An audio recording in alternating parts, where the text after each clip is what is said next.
Hello, buddy. Welcome back to another episode. I'm back with Ankush today. So, Ankush is founder of Deva. It's a brand which is a clothing brand. And thank you very, very much for joining in. Really glad that I'm able to talk to you and know more about your work and what you're trying to do here. So, thank you very, very much again. Thank you very much. Thank you so much, Lakshi. Thanks for having me. Yeah, my pleasure. So, before we get into any discussion or talk about anything, I just would like to know more about the startup and what you do there. Okay, so talking about my startup, Diva is world's hashtag one online sari store, and this hashtag one says that it's the first platform which is delivering directly from the manufacturers to the customers. And going in details, then in a country there are more than 60 plus sari handloom categories and 500 plus machinery categories which are being manufactured in a country from a long time, but till date, there was not even a single platform which was providing all these categories at a single place. And the only reason was because all these different categories are manufactured by different manufacturers who belong to different parts of the country, and no one to gather all of them on a single platform. Also, as the textile market is so much regulated that there's a long chain between from a manufacturer to the customer. So a product goes from a manufacturer to a distributor to a wholesaler, then to a retailer, and then to a customer. So the cost increases as a chain increases. So I came up with the idea, let's do something and let's try, can we try to regulate, or can we try to break this chain? And then I myself traveled all over India, met different manufacturers and pitched them idea. Then if we can do this, then maybe with this we can revive our ancient art of sari weaving, which is dying. So during this period, I onboarded some 60 plus manufacturers, and with the help of them, we launched a platform on Play Store on the 22nd of June. And from then, we are delivering over 29,000 pin codes of India. And recently, 3 days back, we went live on iOS also. So soon we will be delivering over 220 countries, and that is our target to globalize our Indian culture of sarees. Yeah, that's all about. wonderful, wonderful. So how was the idea of, you did explain about things happening, how there's not a single platform for saris and all of different things. So is there any family background in saris? Is your father runs a family business in saris, or is there anything as such? Or how did you get to know about the how things work, and why did you start in the first place? So, talking about the family background, then I do come from a textile business. Like my family runs a textile business in Himachal Pradesh, a retail showroom in Himachal. But that is totally not related to sarees, because in Himachal and Punjab, sari is not in trending in the culture. So the idea of the sarees came from when I was working in a company at Hyderabad. So it was my senior's marriage, and there was one of our client who was a sari manufacturer. So we are talking about his marriage, and he said that I am also sari manufacturer. So want to buy something, you can directly contact me. And then he asked that what would be the prices for the sarees. Then he showed us some designs and told us the prices of the sarees. And we were shocked because the prices were so low, so much low than the retail market.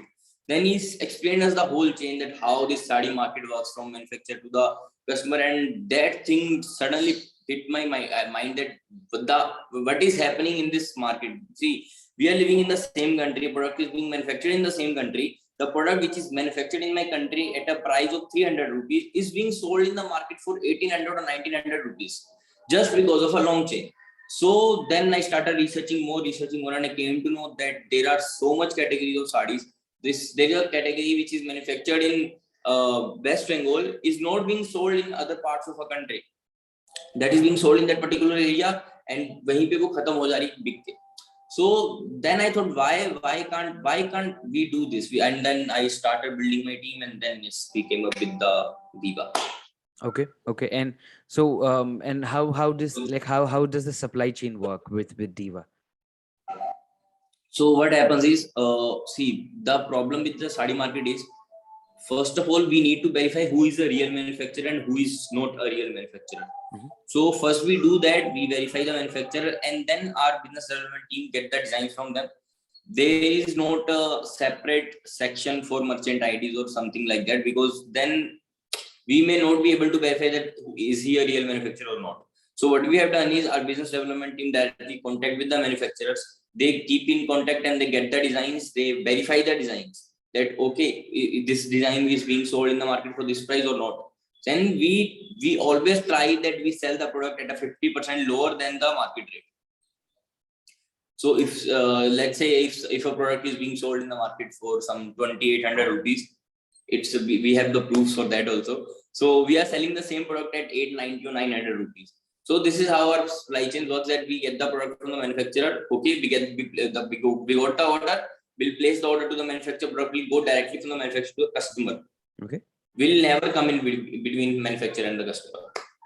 So that's how it works. And for the shipping, we have collaborated with Shiprocket. So with the help of them, we are delivering over 27,000 bingo to India. And also our manufacturers also have some big supply chain of their logistic companies, their own collaborations. So sometimes they also take care of the shipping. So this is how it works. Yeah, wonderful. So and what are the issues, as a brand, when you start, you have so many things to sort out, and you need to find solutions. You sometimes don't know what to do and how things work. So how were things in the beginning? How difficult and how hard were they for you? So the first difficult task was because I was working in a company. I had a very good package of 26.28 lakhs. So obviously my job was also a little hectic kind of thing. So first of all, working on two same things was the biggest issue for me, because I used to work around till 6 o'clock, 5 o'clock I was in office. Then after 6 to 8, I had to take some extra meetings for my work that is not calculated in the office timings. So after that, I used to come to my flat like around 10 o'clock. I am in my flat. Then from 11, I start working on my startup. From 11 to 2 to 3, we are working on this idea, searching more about it, because on R&D we spent around 15 to 20 days initially. Then I started contacting the manufacturer. So on those 15 to 20 days, as I said that we used to work till 2 or 3, then the time increased by the days increased, and slowly it went to 4, 5, 6, and the day came when I started working at 11 and it was 7 something in the morning, and I had to go to office at 9 o'clock. So at that point of time, I realized that I should focus on one thing only, because this is literally what I say. This is literally invading in my personal life. What is happening with me? Like I don't have enough time to talk to my parents. I don't have enough time to talk to my friends. Then at that point of time, I shot a video for myself, and I also posted it on my Instagram also, that a video for the future Ankush, that whatever you are doing right now is good. Okay, so to focus myself, to satisfy myself that whatever you're doing, you are doing good. So then at that day, I realized that okay, I should leave my job. So that was when I solved the first issue. But then second issue raised that now I don't have a job. I don't have enough money which can pay my flat rents and anything, because at a time when you are not taking money from parents, and then again you start asking from them, that's another issue which came to me. And talking about the startup journey, then the issue was team building. I did some mistakes initially in team building, got some friends and some people to the team, and due to those relations I was not able to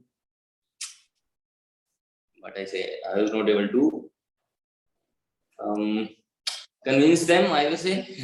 I was not able to convince them on some point. So that happened. So these issues were not that big. Then the biggest issue, right, are the main core, which is the manufacturers. So this was the biggest issue which arrived, because we were not able to convince them initially, because we had nothing. We had literally nothing. We don't have the platform. We don't have any kind of government support. We don't have anything. Then I had to go travel personally, meet them. That's when the solution arrived, because we tried. It was the lockdown period. The timing, it was around March or April when the second wave was arriving, and everything was like everyone was in a fear. Also, my parents were not allowing me that don't visit these parts, and don't go this area. I was going to Gujarat. Gujarat was the most affected area at that time. So this was the issue, and when I went there, I met them. Then it started solving. And once, see, if I would say that if I hadn't traveled the major parts of the country, then Diva would not have launched this, I would say, because the issue that was a biggest issue. We were like stopped for 15 days. Like, what should we do now? Mhm. Application is in under development. That is the technical team part. Yeah. Everyone is ready with their part. I was stopped because I don't have the manufacturers now. So then that issue we solved when I traveled India, and then after that minor issues arrived, but I don't care about those issues, because if you have already opted, if you have already stepped out of that particular rat race, then you have to be ready for some major challenges, and I'm always ready to accept those. Yeah. Wonderful. Wonderful. So just one more question I would like to ask you is, what would be your advice to your friends who wish to become an entrepreneur, your people watching this, people listening this, what would be your advice to them? Okay, so this is the second time someone is asking this question. Yeah. So, talking about advice, see, I don't think that I am in a position that I can advise someone, but yeah, I can just tell my experience that what should you do. See, so someone asked me a question that I have an idea, but I don't have a team. So they also I have a idea, I don't have money. So see, what we should do is we should just focus on the idea and keep working on the idea. Okay, if you have a good idea and if you believe in your idea, then people will also believe in that idea. And once you believe, if you start believing in your idea, once people start believing in your idea, you will get your team, money will come, everything will come. Just focus on the idea. Now what the thing is, see, right now in our country there's a craze like, okay, I also want to open a startup, I also want to open a startup. But what I feel is that we have to think practically also on some points, that okay, if I left my job, now I feel that if I would have left it after 15 days, then things must be different. I would have an extra money. Then if I would have left after 1 month, then things would be different. So we have to think practically before taking any step in startup journey. So that would be my advice. I still don't think that I am in a situation that I can advise someone for a start for an entrepreneurship journey. But yeah, I feel that we should just focus on the ideas, keep working, and a day will arrive when funding will be investors will be there if you don't have the money, team will be there if you don't have any network. So everyone will come once you have a proper idea. And Yeah. people don't believe in you, people believe in the ideas. Yeah, totally. So The wonderful. Thank you example very is us, we are connecting over an idea only. Yeah, we are connecting with an idea. Yeah, wonderful. You rightly said. Yeah, so thank you very much again. Really wonderful to have you. Really wonderful to hear your work and what you're trying to do. Thank you very much for taking your time out and joining me in. Thank you very much again. Thank you very much. Thank you so much, Lakshit, and thanks for having me. This was definitely my first podcast or first interview ever. So this will remain in my memories forever. Yeah, I was discussing with someone that okay, today I have a podcast. So they wished me all the best for this, and they said this is your first podcast, and I don't know, maybe in future if I go somewhere, so I'll be remembering this. Okay, this was the first podcast I get. So thank you so much for this opportunity, and My this pleasure. was My pleasure. Thank you very much again.